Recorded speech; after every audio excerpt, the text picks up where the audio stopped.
¿Qué tal? ¿Cómo están? Espero que bien. Yo soportando la tormenta. No, mentira, no es soportar, es disfrutar. No, realmente es uno de esos días de extremo viento que nos zarandea un poco. A ver, en la zona en la que estoy viviendo estamos en plena primavera. Es un momento de transición, ¿no?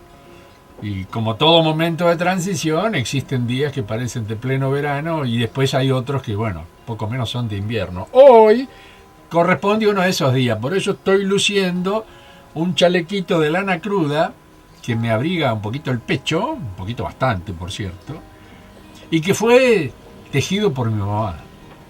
Mi mamá era una enorme tejedora, de hecho, y esto no me avergüenzo en decirlo, me enseñó a tejer muy chiquito. Uno de mis entretenimientos precisamente era mientras ella tejía, yo tenía mis agujitas y me he tejido algunas cosas interesantes. Ya, por supuesto, uno con el tiempo no vuelve a esa práctica, pero realmente era muy, a ver, muy alivianador de tensiones, vamos a decirlo de esa manera. O sea, como todos los chicos, uno tiene, bueno, esas actitudes a veces un tanto rompequinotos, como diría un gran amigo mío, propio de la actitud del niño, ¿no? El descubrimiento, el avance hacia las cosas, las curiosidades, bueno. Y te pones a veces un poco hincha, por decirlo de la forma más concreta, ¿no? Yo fui hijo único, lo cual derivó también en una sobredimensión en cuanto a las atenciones, y lo que también significó de parte mía, como niño, también un exceso a veces en las demandas. Y bueno, mi mamá era una rusa muy especial, bien rusa vikinga, madraza, como esas mamushkas, esas famosas muñequitas rusas que vienen una dentro de la otra. Mamá era eso, mamá era muchas mamás en una. Un ser maravilloso, qué bueno. Que uno en el tiempo reconoce y valora mucho más aún cuando ya no la tiene en cuerpo físico. Pero sí la tenemos en lo que se llamaría la esencia espiritual, con la cual podemos contactarnos, no digo a diario, pero bastante seguido, por cierto. Ya he desarrollado en otros audio-videos el tema de la plexografía, el hecho de poder comunicarnos con esencias espirituales de seres queridos, con los que podemos mantener incluso diálogos. Eso conforma una parte medio entre mística y oculta que, bueno, hay que tocar con pinzas porque hay mucha gente que considera eso actitudes poco menos que diabólicas, lo cual no lo son, pero bueno, respetando las diferentes opiniones y visiones al respecto, uno tiene que abrir la mente y tratar de entender. Con solamente entender ya tenemos un paso adelante. Y luego, en las condiciones naturales y personales de cada uno, tomar la decisión de decir, bueno, ¿lo puedo hacer o no? ¿Me arriesgo o no? Es una gran opción que en algún momento desarrollaremos así, cara a cara, como para poder decir, bueno, a ver, ¿hasta dónde llega esto o es una fantasía? Yo lo he dicho también en varias ocasiones, el límite entre la fantasía y la realidad depende de nosotros, porque en realidad vivimos en una realidad construida a partir de una fantasía, que sería observar el mundo como quisiéramos verlo. Muchos van cediendo al aspecto de lo que es la, no sé si llamarla agresión, pero sí la influencia externa, ¿no? Todo eso que nos rodea, que parece que está fuera de nuestro control, en algunos casos está fuera de nuestro control, pero que si nos ocupamos, no preocupamos, si no nos ocupamos lo podemos controlar. Y ahí nacen, bueno, cosas maravillosas, que tienen que ver precisamente con los crecimientos personales, con todo aquello que hace que nos transformemos en un ser humano pleno, al menos dentro de las posibilidades que nosotros pretendemos de nosotros mismos. Un mínimo plan, tampoco es cuestión de tirarse a la pileta sin saber si hay agua, ¿no?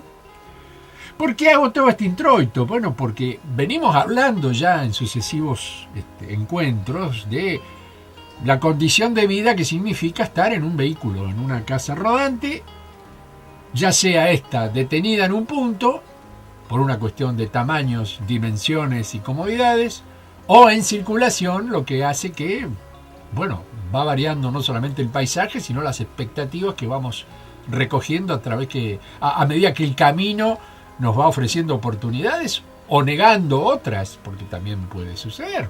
Puede suceder un problema mecánico que te obliga a quedarte parado en un punto y a partir de ese punto no poder avanzar, por ejemplo, hasta que consigas los elementos monetarios, que generalmente son los que complican la cosa, para poder reparar las cosas que se hayan dañado y poder continuar el camino. Yo he tenido suerte porque a través del trueque he logrado muchas cosas estando en ruta. Entre ellas, la primera, la más importante, es la comida.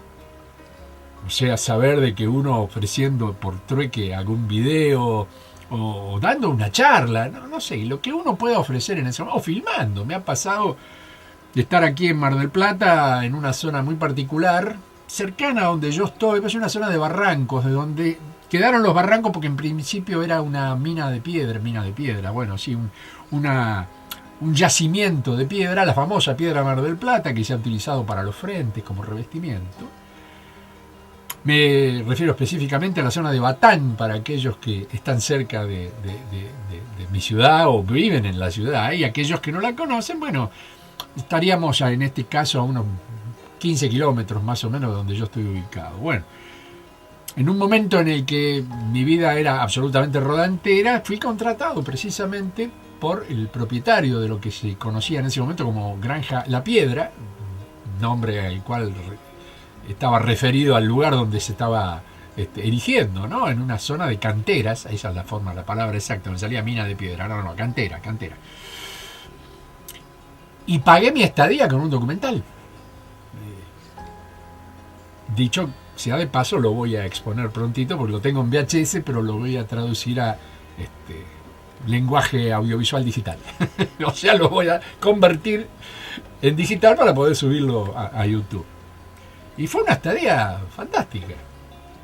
Yo en esa época viajaba con 2 vehículos. Era muy gracioso porque la que era mi compañera en ese momento, la maravillosa Karen, mamá de mis 3 últimos hijos, no sabía manejar. Entonces era un tema mover, porque movía un vehículo, por ejemplo, tenía una combi, una Mazda Coach, creo que ya les comenté, que llevaba un tráiler a Mancay, bastante importante el tráiler, donde tenía armado mi estudio y mi oficina. Y la vivienda era el famoso Cangrejo Trotamundo. Lo que pasa es que llevarlo al otro tráiler, de pronto por tamaño, por peso, a través de lo que era el famoso Cangrejo, era complicado de manejo. Eran 2 vehículos importantes que no estaba, en el caso del Cangrejo, preparado para un tiro de esas características. Mecánicos me recomendaban que tenga cuidado con el sistema cardánico, que se podría cortar el cardan, que es la comunicación entre la caja de cambios, el motor, a través de la caja de cambios y el sistema de tracción, que en este caso son las ruedas, ¿no? Las ruedas traseras, porque era tracción trasera naturalmente. Entonces, ¿qué hacía? Movía con la combi llevando mi bicicleta, hacía un par de kilómetros, paraba, bajaba la bicicleta, volvía, levantaba la casa rodante, pasaba por al lado observando el tráiler con la otra, hacía un par de kilómetros, volvía con la bicicleta y así iba paso a paso avanzando con un vehículo en relación al otro. Por suerte no lo hicimos muchas veces, sí las necesarias, pero era una experiencia bastante complicada, al menos para mí. Pero bueno, en ese momento teníamos un bebé, que era Julián, que era muy chiquito, tenía apenas un añito y monedas. Entonces, claro, también era fundamental no separarnos del bebé. La mamá estaba cumpliendo correcta y maravillosamente su función de mamá. Entonces papá iba y venía, y ya no fue ejercicio con la bicicleta. Pero manejaba los 2 vehículos, no simultáneamente, para los que se les ocurra que se puede llegar a hacer. No, tendría que usar uno de mis clones, cosa que tampoco en ese momento estaba en habilitación. Pero bueno, fui desarrollando mi actividad ahí en esa maravillosa granja a la que pude exponer. Era una granja ecológica, era la segunda granja dentro de estas características en lo que es mi región. La primera fue la granja La Pilarica, administrada por mi queridísimo Claudio Tálvarez, un ecologista de alma, un tipo de esos que bueno, que uno lo tendría que tener en la mesita de luz, porque es una fuente de contacto, de diálogo, de sabiduría, un tipo de una presencia extraordinaria desde lo espiritual, desde lo átmico, un hombre de servicio. Y para mí el pionero de lo que son las granjas ecológicas en este país, ¿no? Que se llamó justamente La Pilarica. Estaba a la salida de Mar del Plata, como quien va para el sur. Un ámbito maravilloso en el cual se hacían reuniones, la gente podía visitarla, se daban cursos con respecto a agricultura natural, crianza de animales de granja para no una explotación, sino una convivencia sana en la que los animales cumplían también una función, caso de la vaca lechera. Bueno, yo me acuerdo la expresión de mis hijas, que eran pequeñas en aquella época, las mayores, que hoy día son tremendas mujeres maravillosas, pero eran niñas, ¿no? Y ordeñando la vaca, era una cosa maravillosa. Muy raro de pronto para chicos o chicas de ciudad. Que hoy convengamos que hay muchos niños que creen que el pollo es lo que se ve en la heladera, que cuando le dicen que hay plumas, muchos de ellos que nunca han tenido contacto con un pollo o una gallina de verdad se admiran. ¿Cómo que tiene plumas? Claro, es un ser vivo esto. Y lo mataron. Bueno, y ahí entraríamos en otra cuestión que tiene que ver con el alimento cárneo y lo que sucede con los chicos cuando se encuentran que la muerte conforma un principio de aquello que se considera alimentos. Que lo sea o no lo sea depende de cada uno y cuáles son sus costumbres y sus realidades. Yo sigo sin juzgar. Para mí el vegetarianismo es una actitud de vida, es una filosofía y la vengo practicando desde hace cerca de 40 años ya. Pero es mi situación. Con esto no quiero denigrar a nadie y si un día me invitan a un asado voy, con suerte no como carne, me haré una ensalada o comeré la que haya, papas fritas o punto. Ya está, no es una cuestión de discriminarse a uno mismo ni discriminar a otros. Pero bueno, las granjas ecológicas se utilizaban con esa premisa, ¿no? La premisa cultural de intentar mostrar cómo es la vida en el campo, pero desde un punto de vista didáctico. Y funcionaron y muy bien. De hecho, ahora hay muchísimas estancias incluso que te invitan a pasar una cierta cantidad de días con toda una hotelería preparada al respecto. Teniendo la casa rodante es una ventaja, porque de pronto, bueno, aprovechás el lugar, vivís en pleno contacto con la naturaleza, pero no estás estacionado en una calle, por ejemplo, donde pasa el tránsito y sucede la cosa que sucede, la molestia, bocinas, qué sé yo, el vecino que te ve parado ahí y dice, ¿y este de dónde salió con ese mamotreto? Y lo primero que hacen es llamar a la policía, entonces la policía viene, te preguntan, te interrogan, te dicen, a ver, bueno, ¿por qué usted está acá? Y uno tiene que explicarlo. Está bien, con paciencia, con buena onda. A mí cuando me han venido a preguntar, terminé tomando mate con torta frita con los policías. O sea, una pareja, policía femenina, policía masculino, en general se mueven así, bueno, y uno explica su realidad y ya está. Sale de lo normal y sí, lógico que sale de lo normal. Alguien puede pensar que uno está haciendo logística, como suelen decir que hay ladrones que se ubican así en un sitio y observan el barrio, toman nota. Todo depende del grado de paranoia que tenga cada persona, sus experiencias previas, las que ha tenido contacto a través de otras personas que han sufrido de golpe situaciones por el estilo. Y bueno, uno cae en la misma bolsa. Por ser raro, por vivir raro, por observar que uno no está llevando la normalidad de la existencia como cualquier persona bien nacida que tiene su casa, su departamento, su parque, corta el pasto, mira por la ventana y de golpe se le estaciona en un lugar que siempre recomiendo, traten de ubicar un paredón, algo que no tenga el frente de una casa, porque ahí sí es complicado, te le parás en la puerta, el tipo tiene todo el derecho del mundo a decir, che, flaco, por favor, move esas cosas porque está frente a mi casa. De hecho, muchas veces tienen un vehículo que intentan estacionar y vos llegaste. Ahora, si es una cosa provisoria, lo que yo he hecho normalmente es me acerco, toco la puerta, me presento, mire, ese vehículo es de mi pertenencia, yo quería preguntarle si a usted le incomoda que esté un par de horas porque tengo que hacer un trámite y entre garage y garage, que es donde uno estaciona, y consigue a veces un lugar, y vos decís, bueno, es el único, si no, ¿dónde me muevo? Y bueno, desventaja de tener vehículos grandes, de pronto, incorporados al tránsito y al estacionamiento en una ciudad. Y eso limita, evidentemente, los lugares, las opciones, entonces te encontrás con que, bueno, molestás. Pero siempre con corrección, con educación, con lo mínimo necesario de convivencia como para acercarse, presentarse. Y confieso que, así como hubo gente que me dice, no, mire, perdóneme, pero sáquelo de ahí porque, perdón, listo, con todo respeto vas y te vas. Arrancás, ups, no discutís, porque de última es su barrio, es su estancia, su permanencia, su dominio, si lo querés llamar de alguna manera, qué sé yo, porque la calle es libre, pero no es tan libre como uno considera que debería ser, bueno, y hay que respetar. Fundamental el respeto. Y te vas, y buscas otro lugar, mascullando, como decimos, ay, Dios mío, pero nunca arrepentirse de ir y tocar ese timbre y golpear esa puerta, porque así como ha pasado que te dicen que no, hay gente que te dice, pero ¿usted vive ahí? Sí. ¿Y cómo es esto de vivir en una casa rodante? ¿Quiere verlo? Y sí, ¿no le molesta? Sí, venga. Tipo, llama a la mujer a veces, o si es la señora, lo llama al marido. Che, vení, mirá, acá hay una... ¿Cómo es? Julio Archie encantado, ¿cómo les va? Bueno, mire, fíjense, les muestro cómo es. Ah, pero qué maravilla, pero tiene todas las comodidades, bla, bla, bla, bla, bla, y nació una amistad.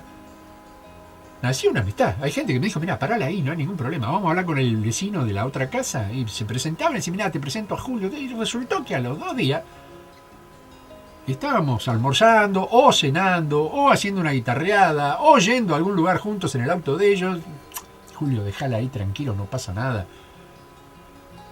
La otra cosa que normalmente uno debe hacer cuando llega a ciertos lugares es presentarse precisamente ante la autoridad, en este caso la policía. Vas, pones la documentación del vehículo a disposición, tu documentación personal, explicás por qué está parado ahí, y en caso de que exista alguna denuncia a alguien que haya dicho, che, pero ¿y ese aparato blanco que está ahí parado, de dónde salió? ¿Qué? Que la misma policía ya esté enterada, no, la persona se llama tal, acá tiene un teléfono si usted quiere hablar, este es su celular, no hay ningún problema, nosotros estamos enterados de la existencia de ese vehículo, de las intenciones de esta persona que está trabajando, ha venido a desarrollar una tarea aquí en las cercanías, es documentalista, camarógrafo, bla, bla, bla, bla. Pero no dejar la realidad librada a la casualidad, ¿no? A la duda. Porque la duda es lo primero que surge en estos casos. ¿Quiénes son estos que están ahí y por qué están ahí? Entonces, si salvás esas dudas, solucionado el problema. Todos son factores de convivencia. Porque a veces, bueno, uno cree que está solo en el mundo y no es tal cual. A veces la misma costumbre de estar o viajando o desarrollando tareas en ruta, qué sé yo, no sé. Nos sentimos no solamente diferentes, sino que con a veces libertades que pueden exceder a la idea de libertad de los otros. Porque en una casa rodante la idea de libertad es absoluta. Es absoluta.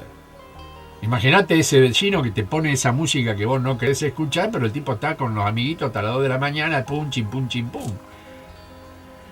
A veces es ir, golpear la puerta, a veces es pelearse y a veces la cosa es mucho más grave. Otros llaman a la policía, ya te ganaste al vecino en contra. Porque, ¿qué le pasa, loco? No tenés onda. Y empiezan los conflictos. Y estás ahí, es tu casa, es tu terreno, el chalet que construiste con todo el esfuerzo, ¿viste? Y de golpe se te plantaron al lado y vos decís, ahora, con paciencia, con esmero y con buena onda, muchas veces esa situación se allana. Uno termina conversando, chicos, miren, tienen que ensayar con la banda, bueno, háganlo hasta las 10 de la noche, qué sé yo. A las 2 de la mañana, por más que estén sacando esa canción que los va a hacer millonarios, yo tengo que dormir, me levanto a las 6, hermano. Y a veces con esa buena onda, esa buena predisposición, alguna tortita que les llevaba, che, por si tienen ganas de picar, unas empanadas, yo soy el vecino, me llamo fulano. Mucha gente obra de esa manera y gana confianza, gana respeto, y los mismos chicos, que no hay maldad, hay juventud nada más, y en la juventud la adrenalina te mueve a otra velocidad, ¿viste? Y de pronto dicen, che, pará, el tipo tiene buena onda, no jodamos, hagamos hasta acá y sigamos mañana. Y les ganás por el lado de la bondad, no por el lado de, loco, ¿qué estás haciendo? Me estás rompiendo la boom, bam, pim. No. Yo por lo menos no he actuado así. Mi papá era bastante bravo al respecto, vivíamos en departamento cuando yo era muy jovencito. Y en pleno verano, a una cuadra, a 100 metros de la playa, eran el edificio, se alquilaban los departamentos. Bueno, el viejo se levantaba a las 5 de la mañana, pues trabajaba en la construcción. Aquellos que conocen el métier saben que hay que arrancar muy temprano. Preparar la obra, que vienen, él era contratista. Estos tipos se le ponían... Claro, ellos venían de temporada, venían a divertirse.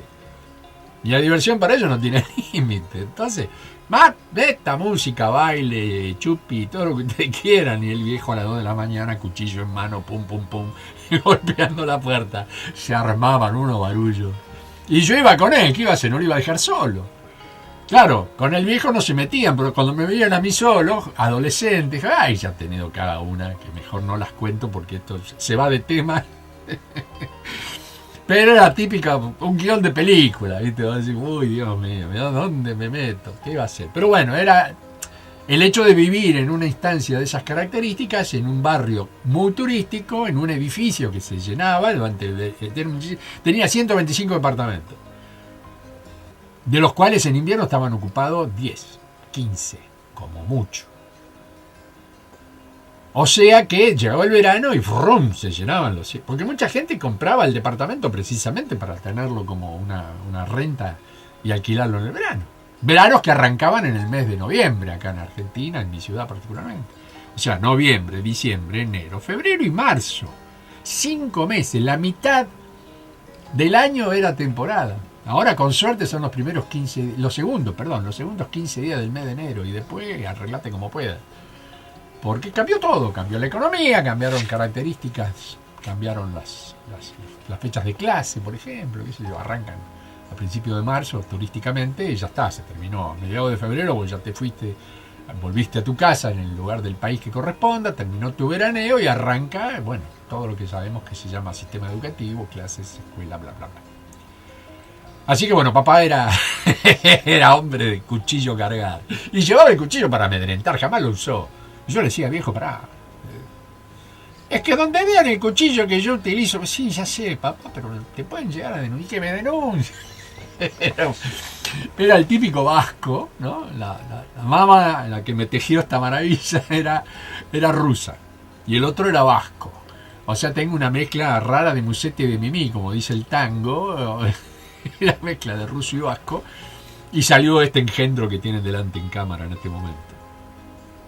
Pero bueno, volviendo a lo nuestro, la casa rodante te da esa hermosa posibilidad de decir, me pudrieron estos tipos, metiste primero y te fuiste.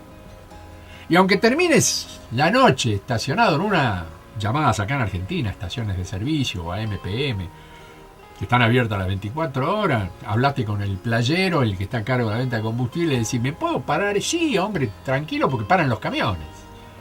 Y ahí conoces a otros personajes, que son los camioneros. Los camioneros que viven en la ruta.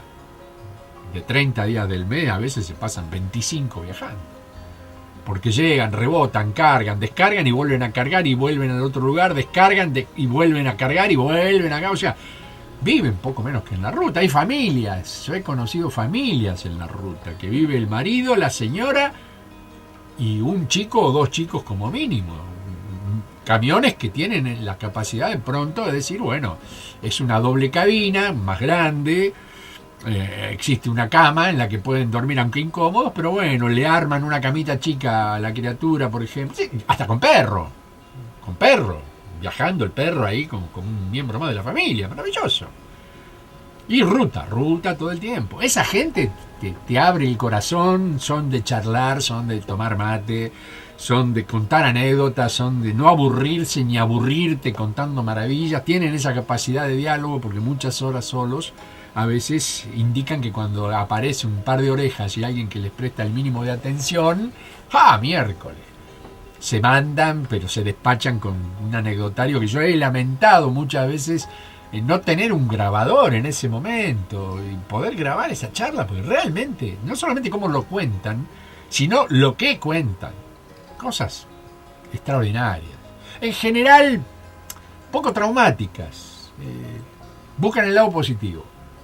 Ellos tratan de vender que su trabajo tiene que ver con el hecho del recorrido, el hecho de cubrir kilómetros, el hecho de conocer nuevas instancias, conocer nuevas personas. Y la belleza de esa libertad, precisamente, que es ver pasar las liñitas frente a la trompa y avanzar, siempre avanzar. Y ir cambiando incluso de destinos. Hay gente que hace la misma ruta, por ejemplo, la ruta de Patagonia, yo la he hecho muchas veces en la época que era armador pesquero. Y sí, te encontrabas con camioneros que ya te reconocían la camioneta a 1 kilómetro y ya empezaban luces, y bocina. Porque los terrenos patagónicos son complicados para viajar. Hay muchos kilómetros de pronto sin un alma. Los camioneros ya son en ese sentido, son especiales los que hacen las rutas del sur, particularmente la ruta 3 para aquellos que son compatriotas. Y en una época la ruta 3 estaba bastante complicada en lo que se refiere al pavimento, entonces de golpe un vehículo grande podía pasar por ciertos lugares, pero uno más chico y bueno, por ahí enganchabas uno de esos charcos de sorpresa, ¿no? Que está la ruta medio mojada, parece un espejismo, pero en realidad es agua. Y te mandabas unos patinazos, a veces terminabas fuera del pavimento. Por suerte nunca fueron accidentes graves. Y ahí va el camionero siempre dispuesto.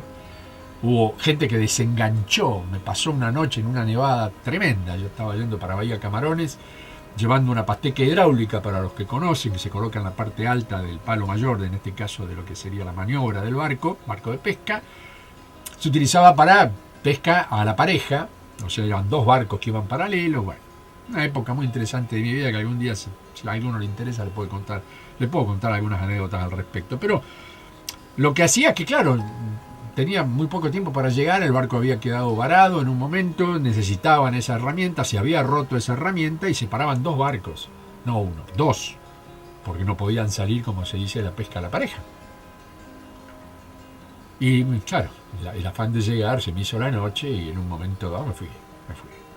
Nevada, todo blanco, mordí la banquina, no se veía, no era una ruta marcada, y si está marcada era ripio, partamos de la base, ripio. Es muy difícil manejar en el ripio, estás, como decimos acá en Argentina, chorizo en fuente de losa, ¿no? Vení patinando para un lado y para el otro, manejar el vehículo y encima cargado, como venía yo, con casi 1000 kilos en la caja, entre la red y el pastecón hidráulico, eran más de 1000 kilos. Y se me fue. Pasaban las horas, se hizo muy de noche, eso era tardecita, digamos, esa visual pobre que tenemos cuando estamos en la ruta, porque la luz es pobre y los ojos están y no están, tenés y no tenés luz, no es ni noche ni de día, está ahí, es un intermedio. Y dije, bueno, ya está, no podía apagar el motor por la calefacción, estaban haciendo en ese momento como 12 grados bajo cero. Yo digo, ¿qué hago? Me congelo acá. Cabina de camioneta, monocabina, cabina pequeña, sin hacer marcas, en una Mazda 1800, para aquel que conoce.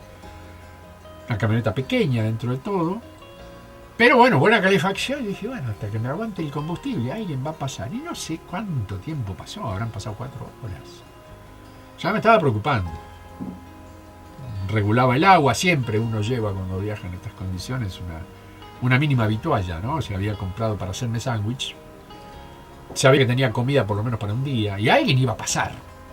Pero la camioneta blanca encima. O sea, blanca en la nieve, ¿viste? Por eso las luces prendidas, encendido el motor, la premisa de tener siempre el tanque lleno, por cualquier eventualidad, y tenía combustible, por la duda, un bidón de combustible, por si tenía que agregar. O sea que para supervivencia el tipo más o menos estaba preparado. Y para un camión. Que yo estaba medio dormitando, la verdad que no me di cuenta. Me golpean el vidrio, me despierto y lo tengo a un tipo ahí detrás con una linterna. ¿Qué le pasó, amigo? ¿Qué hace acá? Le digo, perdón, espere que bajo. No, está bien, ven. ¿Qué? Y bueno, le conté. Digo, estoy acá, no sé cómo miércoles salir de acá. Yo no tengo forma. Encima no puedo bajar eso que tengo atrás. Pero si uno dijera, llevo cajones de cerveza, de vino, qué sé yo. Agarrá caja por caja, por caja, por caja. Bajaste, saliste, te hiciste todo un trámite de cómo sacar el vehículo en una situación de estancamiento y ya saliste. Pero con eso no, me lo pusieron con una grúa y había que sacarlo con una grúa. O sea, no, yo no iba a levantar 1000 kilos, no me da, por ahora no me da la fuerza. Hacer levitación, elévate, no.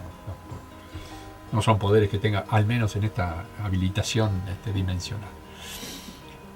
Conclusión, este buen hombre dice, bueno, mire, vamos a hacer una cosa, yo tengo el semi. Él había cargado pescado ahí en Bahía Camarones y se estaba trasladando para Buenos Aires, o Bahía Blanca, que eran los lugares donde normalmente se dirigían estos camiones. ¿Qué hizo el tipo? Conocedor de la zona, podía manejar con los ojos cerrados porque iba y venía todo el tiempo por ahí. Hizo un par de kilómetros, hay como una especie de entradita que el tipo ya conocía, identificada por unos carteles que yo ni por supuesto ni 5, porque no los tenía ni les presté atención. Estacionó, desenganchó el semirremolque, volvió con el camión con una lanza especial, enganchamos en mi camioneta y me sacó del camino. Me sacó al camino, ¿no? Me sacó del lugar que estaba en ese momento metido. Pero con lo increíble que es esta gente, o por lo menos me tocó uno de esas condiciones y al día de hoy sigo agradecido, el tipo me llevó a la rastra con el camión, conocedor del camino, con mejores luces que yo, etcétera, etcétera, etcétera. Me llevó hasta la ciudad. Que ahí descubrimos que estaba casi a 15 kilómetros, 20 kilómetros donde yo había quedado parado. Era un buen tirón. El tipo fue, me dijo a dónde tiene que ir específicamente, vaya tranquilo, me sigue con el camión, no tenía el enganche triangular que hace que las ruedas delanteras giren en combinación con el vehículo que va detrás por delante. No, yo tenía que seguir, pero era una línea recta, o sea, yo tenía el volante quieto. Iba tomando mate, me acuerdo, porque hasta me dio agua caliente este buen hombre, que tenía su calentadorcito, siempre llevaba el camionero, en general lleva una garrafita para encender y tener su agüita caliente para tomar su mate o su café o lo que sea. Me desenganchó, nos dimos un gran abrazo, yo le dije, bueno amigo, por favor, esto requiere un costo, permítame que yo le diga, no, ¿cómo me va? Está loco, no. Y ahí te cuentan esas maravillas de la ruta, ¿no? Que te dicen, estoy devolviendo el favor que alguien alguna vez me hizo. Y vos te quedás pensando, ¿no? El favor que alguien alguna vez le hizo. Él sabía que muy probablemente a esa persona nunca le iba a poder devolver el favor en persona, digamos, ¿no? Pero ahí está la traslación del afecto y del compromiso hacia el otro que está pasando por una emergencia. Y la buena ética, la buena humanidad que mueve a la buena gente, de decir, el universo no lo va a pensar en esos términos seguramente, sería, no sé, irrespetuoso que el tipo le exigieras que conozca la realidad de la coincidencia universal, de las sincronías, etcétera, etcétera, etcétera. No, es gente muy sencilla, muy material en su forma de ser, a pesar de que seguramente, y lo he comprobado, ¿no? Tienen una espiritualidad muy particular de tanto tiempo que pasan en ruta, del autoconocimiento, del pensamiento, de escuchar radios en las cuales bajan información. Tienen una cultura muy interesante, muy interesante. No, el tipo se me ofendía. Si yo le llegaba a sacar la billetera y decirle, dígame, por lo menos le pago el combustible, no sé. No. Y ahí quedó. Y seguramente el tipo volvió, enganchó su semi y se fue. Esas cosas te da la ruta, ¿no? Que hasta en el peor de los momentos, en el momento en el que a veces el miedo también te invade, porque decís, bueno, ya está. ¿Cuánto más estaré acá? Porque pasa que hay caminos que se cierran, porque o bien hubo una nevada, como era en este caso. Nevó, esa noche nevó varias veces. Y la nevada es silenciosa, pero vos te despertás a la mañana y tenés la nieve a la altura de la puerta. ¿Y ahora cómo salgo de acá? Por eso es bueno llevar palas, llevar ciertos instrumentos lógicos, como la microsenda que se utilizaba en aquella época de chapa era, para colocarla debajo de enfrentando a la rueda, para que la rueda mordiera la tracción y pudiera salir. O cadenas para el hielo, por ejemplo. Porque manejar con hielo, ahí sí tenés un chorizo en fuente de losa, ¿viste? Empezás a dar vuelta. Situación en la que, acuérdense, hay que soltar todo. No apretar freno, no tocar motor, no acelerar. Soltar el volante y dejar que el vehículo haga la que tenga que hacer. No forzarlo a ninguna historia, porque cuando vos lo forzás para la derecha, el tipo sale para la izquierda. Y viceversa. Y si clavás los frenos, seguís tranquilito, no te para nadie. En cambio, por inercia, el tipo para. O se acomoda, como me ha pasado terminar de nuevo con la trompa enfocada en la ruta y yo decir, esto es un milagro. Miraba arriba a ver si alguna de las naves me estaba dando una mano y no. Había sido el milagro de decir, confío y que sea lo que quien sea me habilite. Y al final, acá estoy contando. No pasó lo que tristemente podría haber pasado si cometía algún error, ¿no? ¿Qué quiero decir con todas estas pequeñas anécdotas que quiero compartir? Que la ruta tiene una magia. Y esa magia de la ruta es que ocurren cosas mágicas. Ocurren visiones, ocurren situaciones en las que uno es testigo de fenómenos naturales que normalmente, estando en casa, hoy los podrías ver por internet, pero verlos en vivo y en directo en una ruta tienen una presión, una adrenalina muy diferente. Si tengo que mencionar alguno, para mí el tornado, ese embudo de viento girando a cientos de kilómetros por hora, es aterrador. Más cuando lo tenés enfrente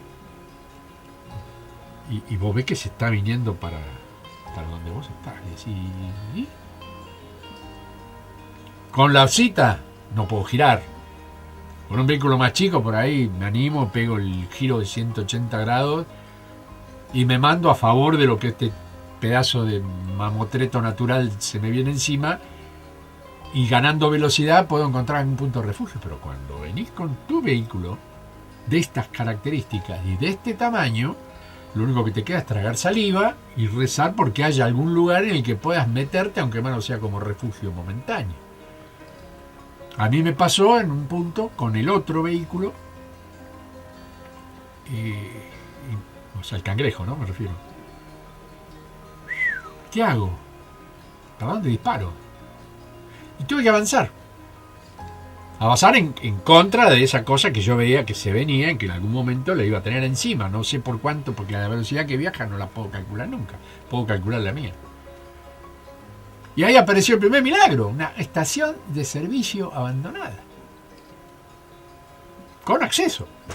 Me mandé como el mejor.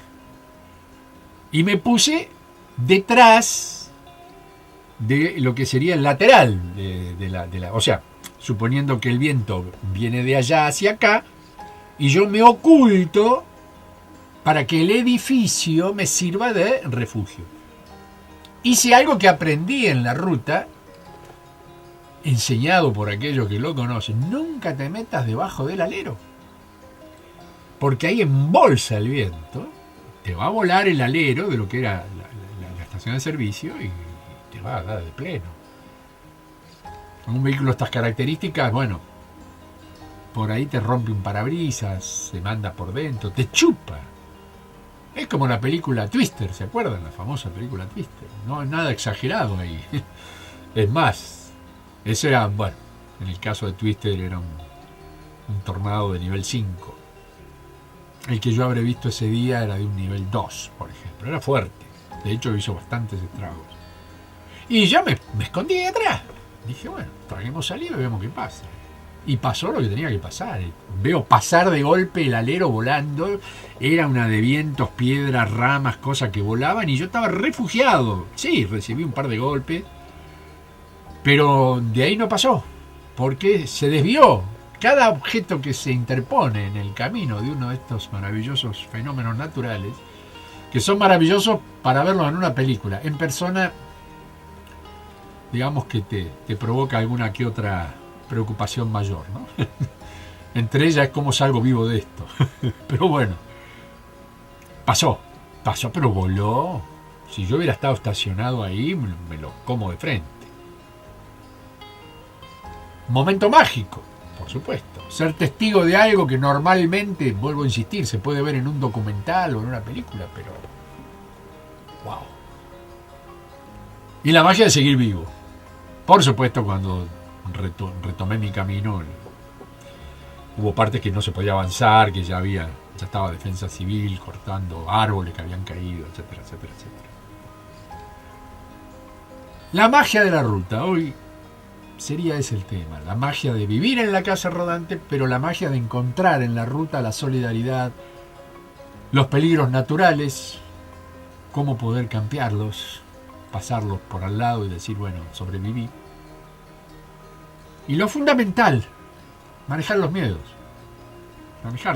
o sea, que no se apoderen de nosotros, que no nos anulen. Forjan el alma, créanmelo, forjan el espíritu, porque muchas veces situaciones críticas que en otros momentos nos harían temblar o nos anularían, cuando ya está el entrenamiento de esa magia que la ruta nos permite, al saber de que la podemos superar a esa situación, o podemos superarla, bueno, cambian las perspectivas y aparece el espíritu superviviente. Y retomar de nuevo el camino con la tranquilidad de haber superado el escollo. Como siempre, esto es una charla libre, es una charla improvisada. No tengo un papel que me dice lo que tengo que decir o lo que no tengo que decir. Intento que desde mi propio espíritu surjan las palabras y la mente los interprete y compartir con ustedes vivencias. Porque es cierto, la vida es eso. Si no, no sería vida. Y la vida es muy particular, muy especial, y casi diría apasionante, cuando transcurre sobre ruedas. Porque, como digo siempre, la vida va, pero en este caso, sobre ruedas. Gente linda, como digo siempre, mi abrazo de siempre. Y hasta la próxima. Cuídense mucho. Beso gigante.